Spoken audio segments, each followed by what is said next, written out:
Hi everyone, so today we're going to be doing our lunge technique workshop. So we're going to be looking over the perfect form for lunges so you can execute them brilliantly every single time, alongside a few different variations as well for anybody who's kind of struggling with getting lunges, but you might find that lunges are in a workout that you've been given or that you're trying to follow, but you're just really struggling with them. So we'll give you some variations if you're struggling with those as well, guys. So when we're looking at completing the perfect lunge, we first of all need to get our feet in the correct position. So your feet just go directly under your hips, because that is the plane of motion they're going to be working in. All right, so I'm going to turn sideways so you can see the full lunge position. So feet are directly under hips, your chest is up, your shoulders are drawn back and down, and you've got a light pull of your belly button in towards your spine just to engage through your abs. I'm then going to take a big step backwards. Now, when you're looking at doing these for the first time, you might be a bit wobbly, you might be a bit off balance.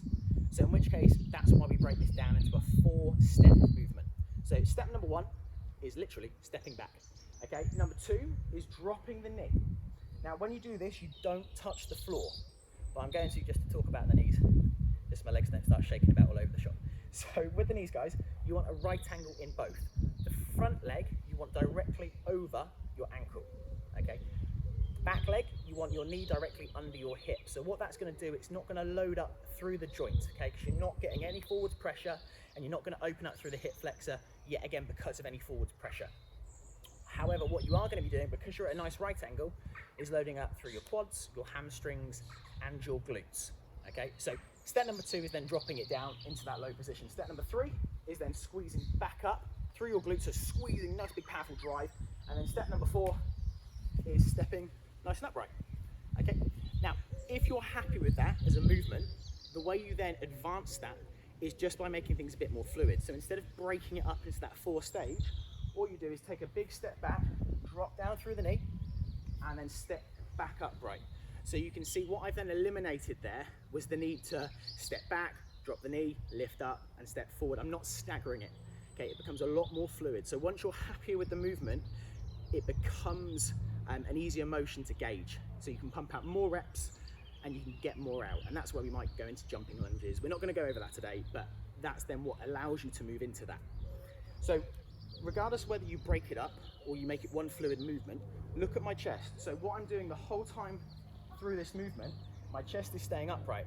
What I'm not doing is leaning forward, because then what you're going to do is you're going to drive both your knees and your hips forward, which is going to pull not only on tight muscles, but on joints, which we really don't want to do, guys, because yet again, we're not looking to cause pain in the wrong areas. We're looking to engage through the muscles and make those work. All right. Now, what you might be finding, guys, is that normal lunges, they're a bit too comfortable, but the jumping might be a little bit too much impact to start off with. The way that you then advance a lunge, you come back with your feet directly under your hips, but bend your legs and push your bum back a little bit further. Now, what you've done, you've gone into a very narrow partial squat. So your legs are already loaded, right? You then do the exact same thing. So step back, drop down. But when you stand up this time, you come into a crouch lunge. Now, by coming to a crouch lunge, you don't ever lose tension. When you stand fully upright, a lot of people like to lock out their knees. Okay, now that's a little bit dangerous in itself, but what it does, it relieves the tension from the muscle because it then goes through the joint, okay? So by actually keeping a slightly bent knee throughout the entire movement, your muscles are always loaded. They're constantly working. You're going to get more out of the movement. They'll just load up and feel incredibly heavy by the time you finished your working set. All right. So when we're looking at, yet again, lunges, we're looking for a nice right angle in both of your knees. You're looking for a controlled movement the whole way through, so you're not wobbling. If you're struggling initially, just find a wall, find a post, find something to stabilize yourself on. And then thirdly, you want to make sure that you've got that posture with your chest. You don't want to be leaning forward because you don't want to create forward momentum. That's why a lot of the time I will always work with reverse lunges, because you can see that your knee is over your ankle.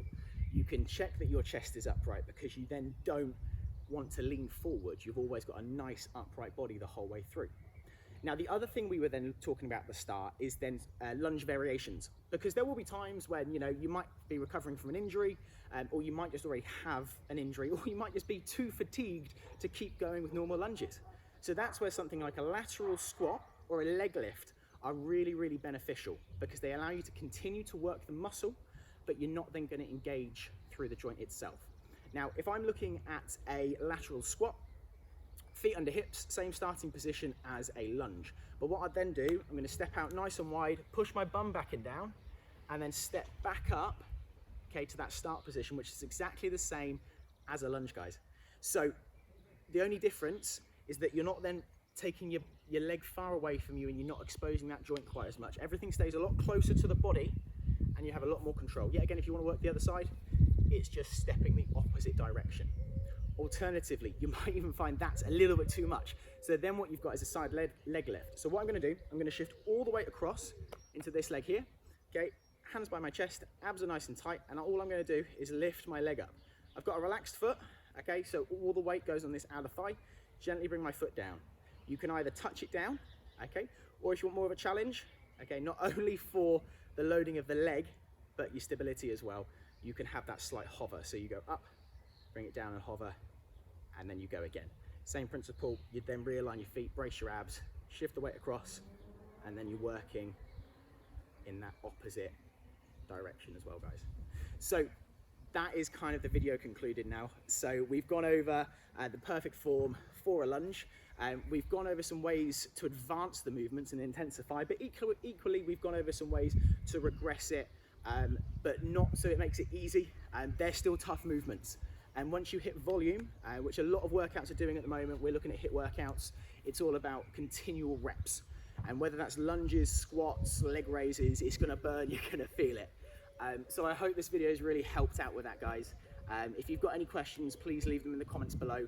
But until next time, have a brilliant day and I'll catch up with you soon. Bye-bye.